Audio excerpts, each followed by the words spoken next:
नरेंद्र मोदी का राष्ट्र प्रेम है छलावा। भारतीय सैनिकों की जिंदगी के साथ केंद्र सरकार कर रही है धोखा। भारतीय सैनिकों को ड्यूटी पर जानवरों की तरह से ले जाया जा रहा है। ये सारा दुखड़ा भारतीय सैनिकों ने अपने वीडियो में बताया, जो अब सोशल मीडिया पर खूब वायरल हो रहा है। भाई दूसरी तरफ एक और खबर सोशल मीडिया पर खूब वायरल हो रही है। बलात्कारी हत्यारे गुरप्रीत राम रहीम को सरकार ने पैरोल पर रिहा कर दिया है और उनको बड़ी सिक्योरिटी के साथ एयरलिफ्ट के द्वारा लाया गया। भारतीय सैनिकों ने सोशल मीडिया पर जो वीडियो वायरल किया है, उन्होंने अपना दुखड़ा सुनाया है, उसको हम आगे वीडियो में दिखाएंगे। तो इसलिए आप वीडियो को अंत तक जरूर देखें और अपने दोस्तों व रिश्तेदारों में ज़्यादा से ज़्यादा शेयर करें, चैनल को सब्सक्राइब भी करें। नमस्कार, मैं मीना मोहन और आप देख रहे हैं न्यूज 22। जी हाँ, सोशल मीडिया पर एक वीडियो वायरल हो रहा है जिसमें कुछ भारतीय सैनिक अपना दुखड़ा सुना रहे हैं और वो कह रहे हैं कि सरकार को हमारी सुरक्षा की बिल्कुल भी परवाह नहीं है और हमें ड्यूटी पर नॉन डीपी वाहन के द्वारा भेजा जा रहा है और इससे हमें कभी भी खतरा हो सकता है, आतंकवादी हमला हो सकता है। इस तरह से इस वीडियो में जो भारतीय सैनिक हैं वो अपना दुखड़ा सुना रहे हैं। आप पहले ये वीडियो सुनिए। सबके लिए बात है, ये अपने लिए थोड़े मुकरेगा। अपने लिए ही ना इसको बोल रहा था, नहीं बोल रहा था कि तुम्हारा ही इंडिविजुअल प्रोग्राम। एक दिन विजय पालमेकर बोला, उसको भी चुप करा। ये नॉन बीपी गाड़ी में आदमी जा रहा है तो बताओ कि ये क्या, यहाँ बीपी गाड़ी में आदमी सुरक्षित नहीं है, नॉन बीपी में लेके जा रहा। तो हम लोग की जिंदगी के साथ खिलवाड़ किया जा रहा है जबरदस्ती। बोलने के बाद जो है उसके बाद जबरदस्ती थोपा जा रहा है कि तुम जो है यहाँ पे गाबत कर रहे हो। ये बात जो है बताने की कमांडर का काम है, ठीक है। कमांडर नहीं बताएगा तो हम अपना जिंदगी बर्बाद कर रहे हैं ना जी, जानबूझ के। कमांडर नहीं बोलेगा, कमांडर को क्या जरूरत है बोलने का, वो तो नहीं बोलेगा। सेक्शन कमांडर को क्या करेगा, सेक्शन को लेकर अपने ओसी साहब 5 आदमी को लेके अपना बीपी उसमें और 10 आदमी जा सकता है कि नहीं? ये पूरा सेक्शन को ले चले उसी में, वहाँ जब रहता ही है तो एक बड़ा ट्रक एक अलगे यहाँ जो मरने वाला है सबको छांट के भेज दिया, जाओ मरो इसमें।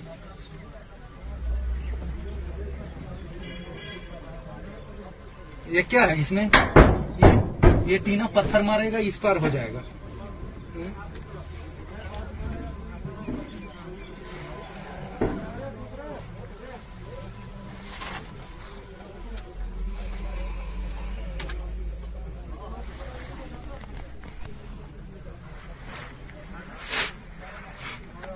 बहुत बेकार व्यवस्था है, पूरा गाड़ी कबाड़ा दे रखा है। अपने बुलेट प्रूफ में जाता है ओसी इंस्पेक्टर और कंपनी को टीम को बोल देता है नॉन बीपी में जाओ। बोलने के बाद बोल रहा है गाड़ी कहाँ से लाऊं? तो अरे आप व्यवस्था कराना आपका काम है, ड्यूटी ले जा रहे हो, हम लोग की जिंदगी के साथ खेल रहे हो, हमारे परिवारों की जिंदगी के साथ खेल रहे हो। तो व्यवस्था कराना, यहाँ आप ड्यूटी को सुचारू रूप से चलाना आपका जिम्मेदारी है, तो आपका एडम भी कराना आपका ही जिम्मेदारी है, ना कि हमारा जिम्मेदारी है कि हम गाड़ी कहाँ से लाएंगे। गवर्नमेंट अगर ड्यूटी करा रही है हमको तो हमको गाड़ी व्यवस्था देगी। आप ऐसे हम लोग की जिंदगी के साथ जबरदस्ती खेल रहे हो।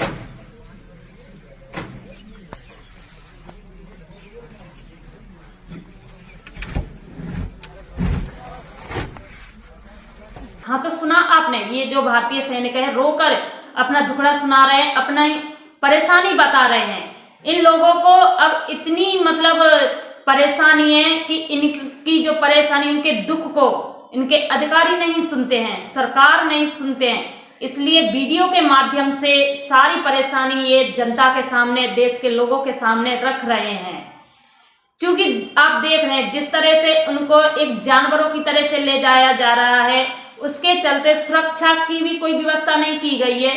तो इसी को मद्देनजर अगर देखा जाए तो 14 फरवरी 2019 को जो सीआरपीएफ के जवानों पर पुलवामा अटैक हुआ था, जिसमें 40 लोग शहीद हुए थे, उसमें भी सुरक्षा की भारी कमी के चलते जो हमारे भारतीय सैनिक हैं उनकी जान गई थी। अब सोचने वाली बात यह है कि जो पुलवामा हमले में जो विस्फोटक सामान था वो आतंकवादी थे या कौन थे, उनके पास कहां से आया, और उनके पास अगर आया भी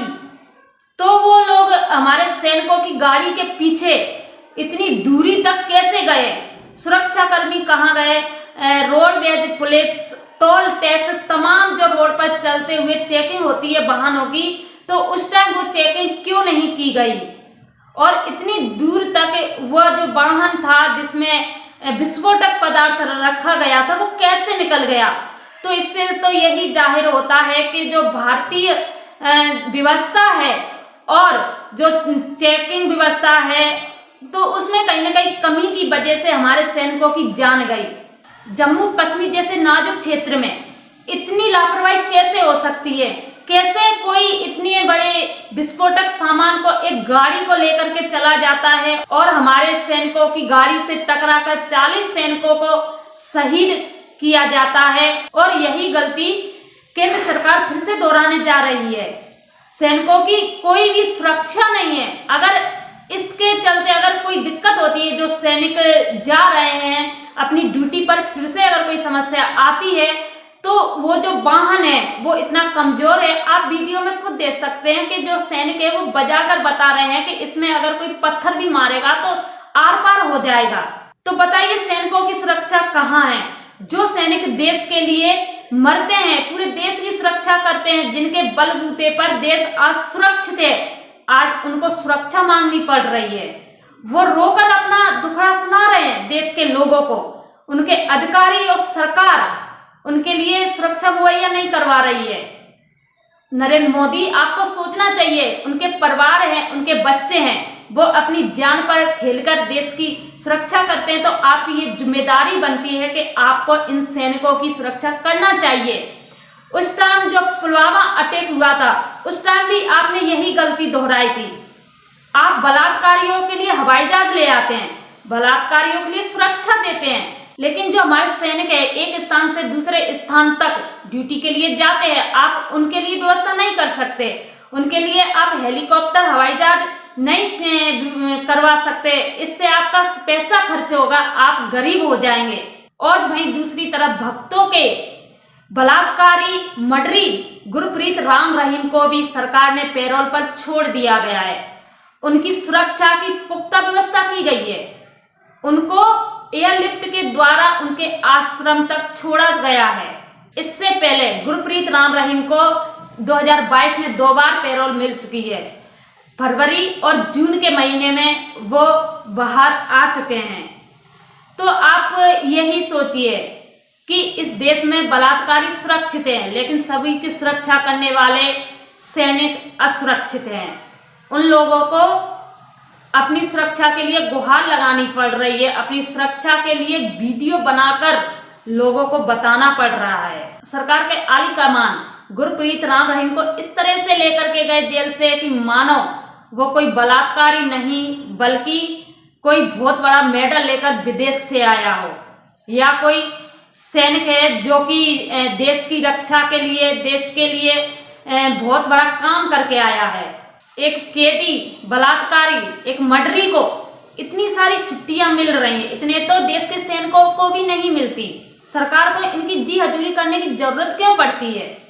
तो मैं आपको बता दूं, इस समय ना आदमपुर में उपचुनाव होने वाले हैं और वहीं जिले में पंचायत चुनाव भी होने वाले, तो इसी के चलते सरकार अपनी वोट बैंक बनाने के लिए गुरप्रीत राम रहीम को जेल से बाहर निकाल कर लाई है।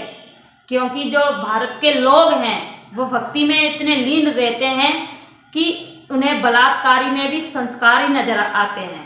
मोदी जी, पूरे देशवासियों के अंदर एक शक जा रहा है, कहीं आप फिर से कोई पुलवामा अटैक करवाने की साजिश में तो नहीं है? क्योंकि जिस तरह से आप पुलवामा अटैक के जरिए भावनात्मक रूप से देश से, लोगों से वोट बटोरते हैं, एक तो शहीद होते हैं देश के सैनिक, फिर उन्हीं के नाम पर आप वोट लेते हैं।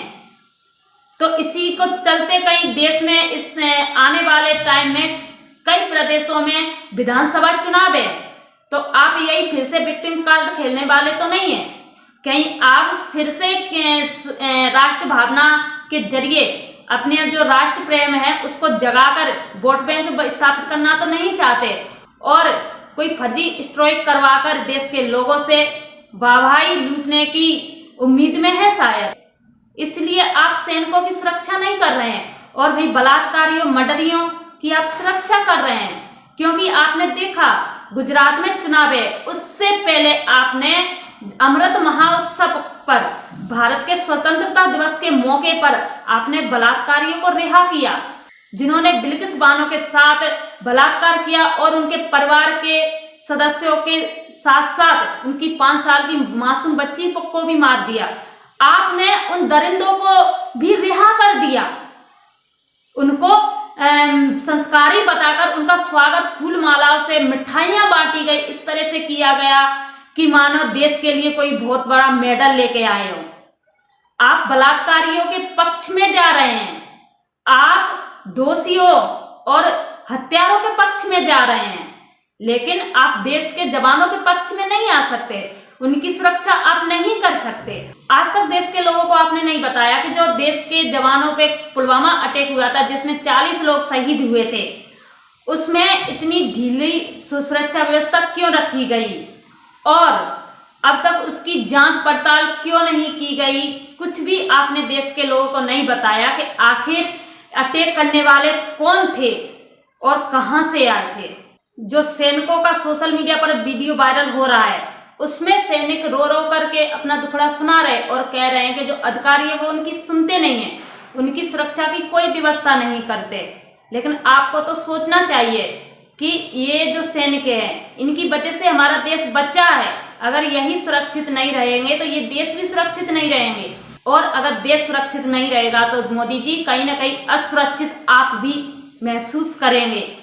इसलिए आपसे एक ही निवेदन करते हैं कि आपने देश को तो आग में झोंक ही दिया है, कम से कम देश के सैनिकों को तो बचा लो, उनको तो सुरक्षा दो, क्योंकि अगर वही नहीं रहेंगे तो देश में कुछ भी नहीं रहेगा।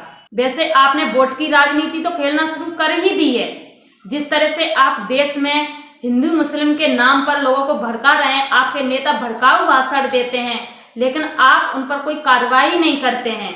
आप देश में जहर फैला रहे हैं, आप देश में आतंकवाद जैसा माहौल पैदा कर रहे हैं। तो आप हमेशा से धर्म की राजनीति करते आए हैं, आप लोगों को जाति में बांटते आए, धर्म में बांटते आए हैं, और अब आप लग रहा है कि शायद ये भी एक नया कार्ड खेलना शुरू कर दिया है, और हो सकता है कि शायद आप सरहद पर कोई ना कोई तो हलचल करेंगे और आप अपनी वोट बैंक भरेंगे। फिलहाल इस वीडियो में इतना ही। आपकी इस पूरे मामले पर क्या राय है, अपने सुझाव हमें कमेंट बॉक्स में जरूर दें, और इस वीडियो को अपने दोस्तों व रिश्तेदारों में ज़्यादा से ज़्यादा शेयर करें, चैनल को सब्सक्राइब भी करें। नमस्कार।